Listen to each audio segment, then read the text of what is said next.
People hear the name Jesus, and immediately the mind runs to dogma. Some see the miracle worker, others see a political tool, and many see contradictions. They can't reconcile. But strip it down, and what you're really looking at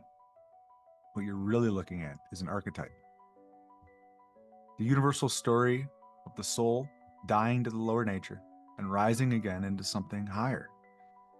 The Christians hold Jesus as the Son of God, born of a virgin, resurrected on the third day, living 33 years before ascending to heaven.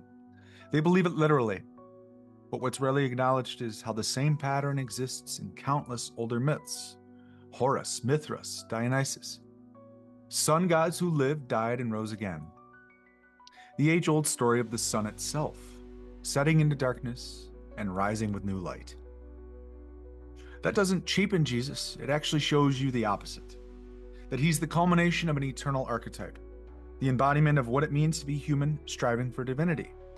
The Son of God is not just a person, it's the divine spark within each of us. And 33 isn't just an age, it's the 33 vertebrae. Along your spine where the serpent fire, the kundalini, climbs up to the crown. The resurrection isn't just a miracle story, it's the inner awakening that happens when you stop living as a slave to the flesh and begin moving as spirit embodied. He's the light of the world, the sun, the giver of life. It makes sense that they aligned his birth, death, and resurrection with the winter solstice and spring equinox. The church system latched onto this truth and built an empire. They told the masses to believe in Jesus while quietly encoding layers of astrology, numerology, and mystery school teachings right under the surface. They made it about obedience, sin, and guilt, while the real message was about sovereignty, unity, and transcending duality.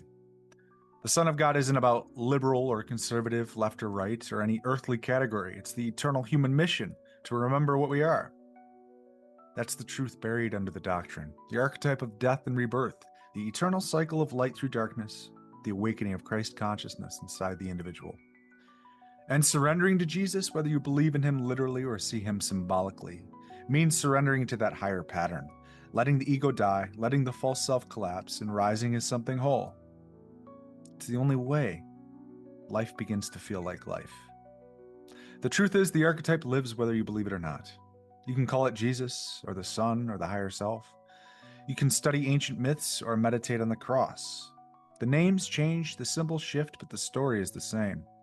The soul descends into matter, forgets itself, suffers, and then, through surrender, remembers. That's the eternal story. That's the truth behind all traditions. Oh, one more thing. Carrying the cross isn't about one man 2,000 years ago. It's about you. It's about me. It's about the weight we all shoulder as we walk the path of transformation. Every step, hardship, every fall, it's all part of the climb to that place where spirit and flesh finally unite. Humanfluence out.